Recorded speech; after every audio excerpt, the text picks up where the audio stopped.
आप भी लोग डिस्टर्ब करें, व्यवस्था होगी यहाँ तो आप ही लोग तू कौन सी मीडिया? अरे रुक जा यार, क्यों मीडिया से नहीं है? कर रहे हो मीडिया से हो? नहीं नहीं नहीं यूट्यूब भैया मीडिया के अलावा बाकी लोग कैमरा चला रहा है तू सर क्या 2500 के पार्लियामेंट हो जा 2000 समाज पार्टी लगातार जनहित के मुद्दों पर काम कर रही है और जिस तरह से उत्तर प्रदेश हो या देश भर में सरकारों द्वारा जो अन्याय किसानों के साथ, मेहनतकश लोगों के साथ और जो हक वंचित समाज है उनके साथ जो किया जा रहा है, कोई ऐसा संगठन या आज़ाद समाज पार्टी या भीम आर्मी के लोग उनका साथ नहीं देते। जैसे जैसे काम जनता की मदद हो रही है वैसे वैसे लोगों की आस्था मजबूत है। आज हमारे साथ यहाँ पश्चिम के बड़े नेता के रूप में जिन्होंने जब 2013 का इतना बड़ा दंगा जानबूझ के कराया गया राजनीतिक स्वार्थ में, उस पूरी लड़ाई के बाद जिनके ऊपर जिनके कंधों पर जिम्मेदारी थी कि यहाँ आपसी भाईचारा बने और जो पहचान है पश्चिम की वो बनी रहे, भाई विपिन बालियान जी और उनके तमाम साथी, उन्होंने आज आज़ाद समाज पार्टी में आस्था व्यक्त की है और मुझे पूरा विश्वास है कि जैसे उनके जैसे सम्मानित मजबूत नेता हमारी पार्टी जुड़ेंगे, ऐसे ऐसे पार्टी पश्चिम में और मजबूत होती जाएगी। शेखर भाई, लोकसभा चुनाव आने वाले हैं, क्या भूमिका रहेगी?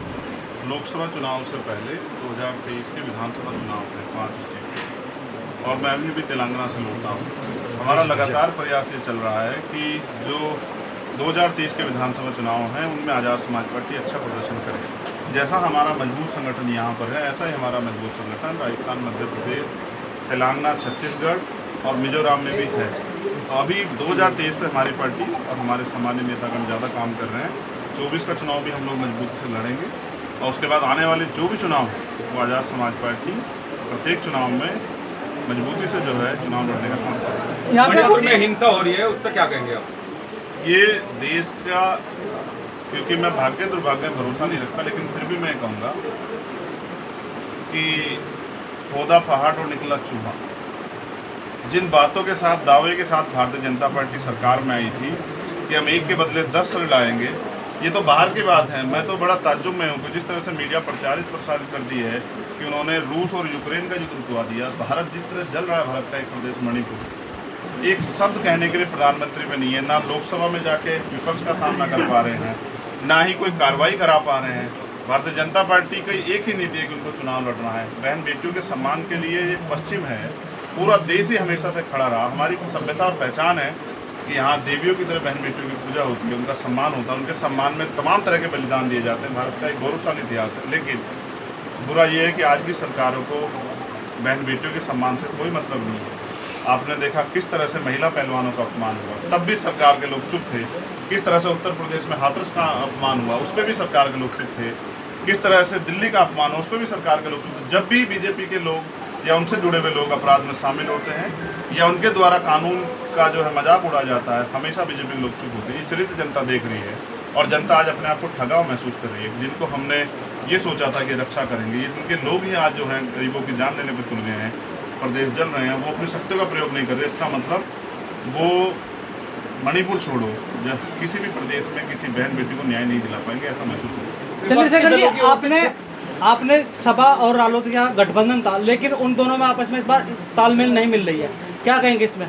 कहीं ना कहीं गठबंधन टूट रहा है 2024 को लेकर। आप दोनों पार्टी में से किसी पार्टी के कार्यकर्ता नेता नहीं है, आपको क्या पता है कि टूट रहा है जुड़ रहा है? क्योंकि जिस तरह से भाई मुझे, मेरे दोनों साथी, मुझे अभी तक किसने नहीं बताया कि टूट रहा है जुड़ रहा है। तो ये सब बातें राजनीतिक बातें राजनीतिक नेताओं को पता होती है, मुझे तो बताया नहीं भाई, मैं तो उनका सहयोगी हूँ। आपको बताया तो अलग बात। जिस तरह से खबर चल रही है विधानसभा से, खबर तो मीडिया के लोग चलाते हैं, खबर कोई नेता थोड़े चलाता है। आप कुछ ही चला दो चाहे। सर एक क्वेश्चन, क्या अम्बेडकर बाद भाजपा को हरा पाएगा? बीमारी भी उसमें शामिल होगी? नहीं, अभी हमारी पार्टी आज़ाद समाज पार्टी मजबूती से अपने चुनाव की तैयारी कर रही है। भविष्य में क्या होगा इसके बारे में आज कुछ भी कहना संभव नहीं। वो 26 के 26 दल में से कुछ लोग रुकेंगे या चले जाएंगे, कुछ भी नहीं कहा जाता। लोगों के बहुत सारे अपने अपने इश्यूज हैं और हमारी पार्टी अगर किसी भी अलायंस में जाएगी तो उसके अपने मुद्दे हैं, चाहे वो हक वंचित समाज के हों या किसानों के। आप मुझे बताओ, क्या MSP की गारंटी देश भर में सभी सरकारें दे रही हैं? क्या किसान के साथ जो अन्याय हो रहा है या जो नौजवान बेरोजगार घूम रहा है, जो महंगाई बढ़ रही है, कहाँ जहाँ सब जगह विपक्षी सरकार क्या वो कर पा रही है? तो हमारे मुद्दे हैं, हम अपने मुद्दों के साथ जाएंगे। हम अपने क्षेत्र का विकास चाहते हैं, यहाँ की जनता के लिए खुशहाली चाहते हैं। उन तमाम मुद्दों पर जिससे भी बात होगी उनके साथ जो है पार्टी अलायंस के बारे में। चंद्रशेखर जी, मुजफ्फरनगर में योगी जी का एक कार्यक्रम था, स्वतंत्र देव जी आए थे, जहां उन्होंने 3 जातियों पर टिप्पणी किया है, त्यागी समाज और कच्चर समाज और सैन्य समाज को लेकर। उनकी लड़कियों को पहले उठा के ले जाते, उस पर क्या कहना आपको? उसके लेकर राजनीति भी काफ़ी होती है। देखो, मैं फिर आपसे यही कहूँगा कि बीजेपी के नेता अपने मन से कुछ नहीं बोलते, उनसे बुलवाया जाता है।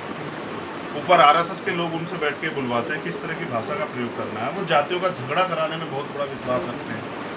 बंटवारा करके उनकी राजनीति कामयाब होती है। बंटवारे की राजनीति करने वाली भारतीय जनता पार्टी को जनता देख रही है और समय आने पे ईवीएम का बटन दबा के बैलेट से जो है वोट देके सबक सिखाएंगे। सरकार यूसीसी कानून को लागू करने की बात कह रही है क्या?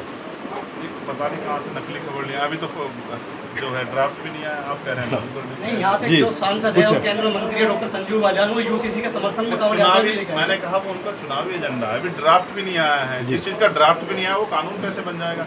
जब ड्राफ्ट आएगा ड्राफ्ट पे बात करेंगे। और अगर कोई भी कानून, चाहे वो किसानों के विरोध में हो, चाहे वो कमजोर तबके के विरोध में हो, या मुसलमान, जैन, सिख, बौद्ध, ईसाई, आदिवासी के विरोध में हो, जो भी कानून इन वर्गों के हितों के खिलाफ बनेगा उसमें हम लोग उसको अपोज करेंगे। लोकसभा 2024 का लोकसभा चुनाव गठबंधन में लड़ेगा फिर अकेला?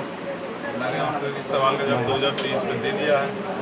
आपको भी नहीं पता, आप इसी मीडिया से तंत्र में तब 2024 में काम करोगे या कहीं और, अभी बहुत दूर है।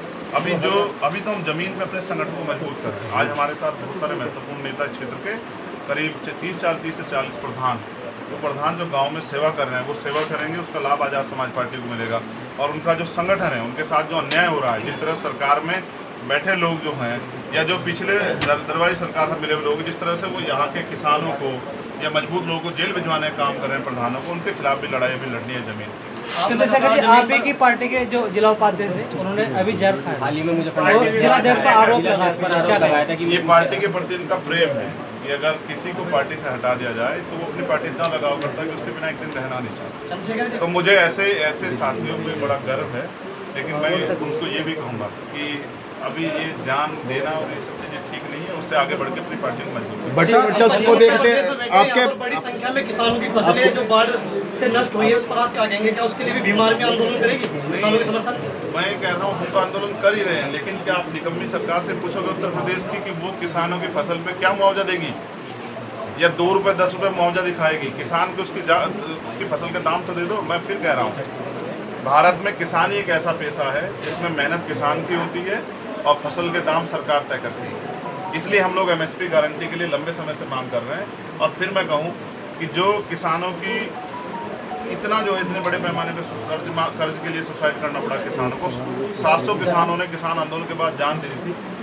जब वो उनके साथ हुए अन्याय पे साधुतों पे नहीं बोले, वो मुझे नहीं लगता किसानों को भला कर। आपके बढ़ते वर्चस्व को देखते हुए मायावती जी दिल्ली में डेरा डाले हुए हैं, कुछ ऐसा ये आपको पता होगा जी? मेरी बात से ठीक है। सर, ये अंबेडकर वाद क्या भाजपा को हरा पाएगा, इसके बारे में बताइए। ये एक वाद हरा सकता है, ये भाईचारे का वाद है, और जब भाईचारा हो जाएगा तो भाजपा हार। धन्यवाद।